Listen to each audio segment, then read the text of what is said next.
जैसा आपको ज्ञात है कि 19 तारीख को माननीय प्रधानमंत्री जी ने गुरुपुरब के अवसर पर देश को संबोधित करते हुए ये घोषणा की थी कि तीनों कृषि कानून वापस लिए जाएंगे और ये तीनों कृषि कानून, जिसमें पहला कृषि उत्पादन व्यापार और वाणिज्य विधेयक 2020 है, दूसरा मूल्य आश्वासन एवं कृषि सेवाओं पर कृषक सशक्तिकरण एवं संरक्षण अनुबंध विधेयक 2020 व तीसरा जो है आवश्यक वस्तु संशोधन बिल को, इन तीनों को ही वापस लेने की उन्होंने उस समय घोषणा की थी।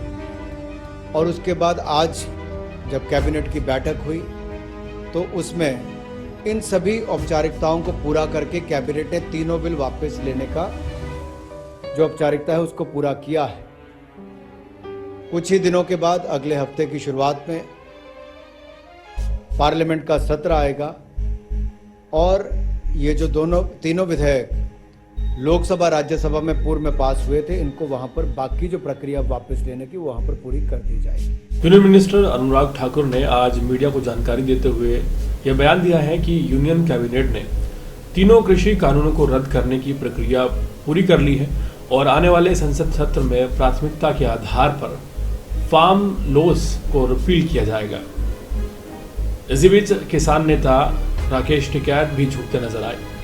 मीडिया से बातचीत के दौरान उन्होंने कहा कि सरकार ने घोषणा की है तो वो कृषि कानून को रद्द कर सकते हैं, लेकिन एमएसपी और 700 किसानों की मृत्यु का हमारा मुद्दा है, सरकार को इस पर भी बात करनी चाहिए। 26 जनवरी से पहले तक अगर सरकार मान जाएगी तो हम चले जाएंगे।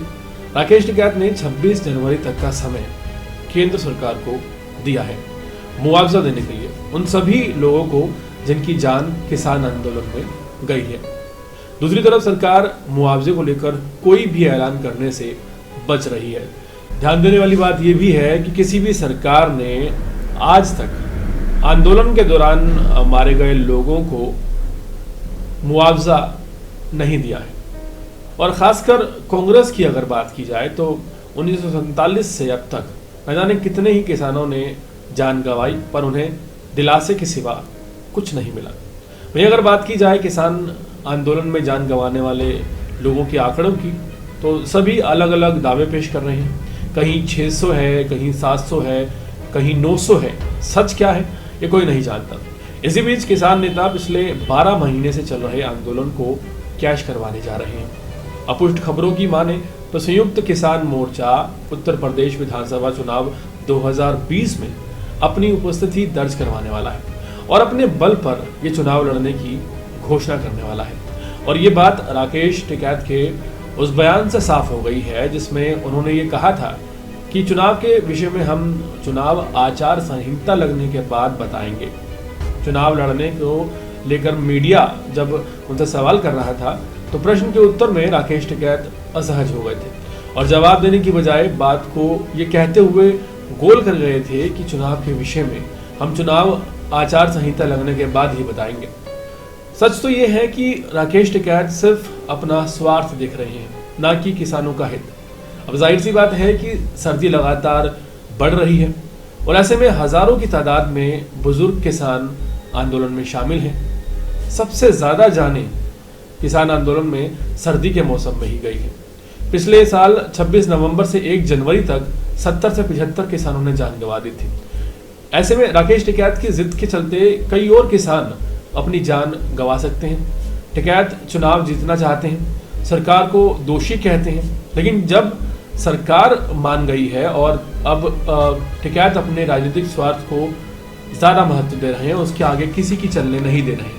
सोचने वाली बात यह भी है कि कांग्रेस पर राकेश टिकैत को भरोसा क्यों नहीं है। पंजाब के मुख्यमंत्री चरणजीत सिंह चन्नी ने ये कहा है कि जान गंवाने वाले किसानों को मुआवजा देंगे। साथ ही साथ ये ऐलान भी किया है कि घर के उनके किसी एक सदस्य को सरकारी नौकरी दें। सामाजिक न्याय और अधिकारिता राज्य मंत्री रामदास अठावले एमएसपी को लेकर बोल चुके हैं कि अगले संसद सत्र में एमएसपी को लेकर गारंटी कानून बनाया जाएगा। ऐसे में अब किसान आंदोलन में शामिल उन लाखों लोगों और हजारों बुजुर्गों के लिए राकेश टिकैत की राजनीति के अलावा कोई और बड़ी वजह सामने नहीं आती जिसके कारण किसी और किसान की जान चली जाए या उसे जान गंवानी पड़े। सोचनीय विषय ये भी है कि जिद किसी की भी हो, जान गरीब की ही जाती है।